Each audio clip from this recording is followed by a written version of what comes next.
ప్రభు మాట్లాడుతున్నాడు చూడండి. మీరు బబులోను రాజుకు భయపడుతున్నారే, అతనికి భయపడకుడి. నీవు అతనికి భయపడవద్దు, నీవు ఆమెకి భయపడవద్దు. వారి చేతుల నుండి నేను విడిపిస్తానని చెప్తున్నాడు ప్రభు. దేవునికి స్తోత్రం.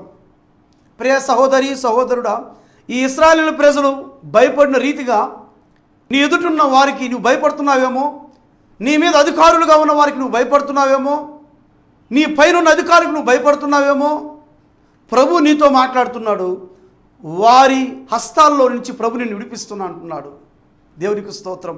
నేను నీకు తోడై ఉన్నాను అంటున్నాడు ప్రభు. నీవు దేనికి భయపడవద్దు, నీవు అతనికి భయపడవద్దు, ఆ బబులోను రాజుకు భయపడవద్దు, లేదా ఆమెకు నువ్వు భయపడవద్దు. నేను వారి హస్తాల్లో నుంచి విడిపిస్తాను. నువ్వు బబులోను రాజుకు భయపడుతున్నావే, ఈ లోక సంబంధులకు నువ్వు భయపడుతున్నావే. ఈ వాళ్ళు భూ సంబంధ రాజులు, రాజులకు రాజు, ప్రభువులకు ప్రభు అయినటువంటి వారు, ప్రభు అయిన యేసుక్రీస్తు ప్రభుల వారు.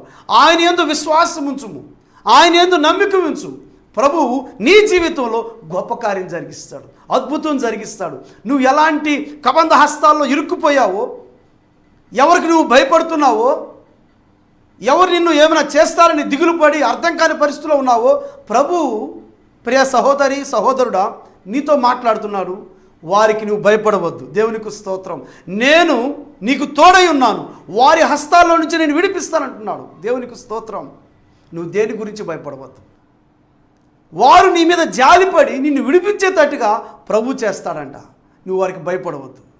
నిజంగా ప్రేమైనటువంటి దేవుని బిడ్డలారా, మన ప్రభు జాలి కలిగిన దేవుడు, ప్రేమ కలిగినటువంటి దేవుడు, కనికరం కలిగినటువంటి దేవుడు, దయ చూపించేటువంటి దేవుడు.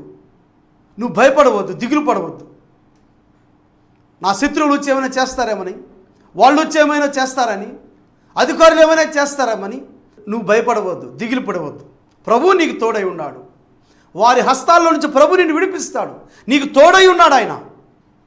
ఎవరికైతే నువ్వు భయపడుతున్నావో వారికి నీ మీద జాలి పుట్టిస్తాడట. దేవునికి స్తోత్రం. ప్రభు నీతో మాట్లాడుతున్నాడు. వారికి నీ మీద జాలి కలిగజేస్తాడు ప్రభు. ప్రభువుకు భయపడండి, ఆయనకు లోబడండి. ప్రభు ఇదిగో నా శత్రువులు నా మీద విరుచుకుపడుతున్నారు, నా మీద అధికారులు నన్ను శోధిస్తూ ఉన్నారు, పలు బాధలకు నన్ను గురి చేస్తూ ఉన్నారని ప్రభువుకి నిన్ను నీవు సమర్పించుకో.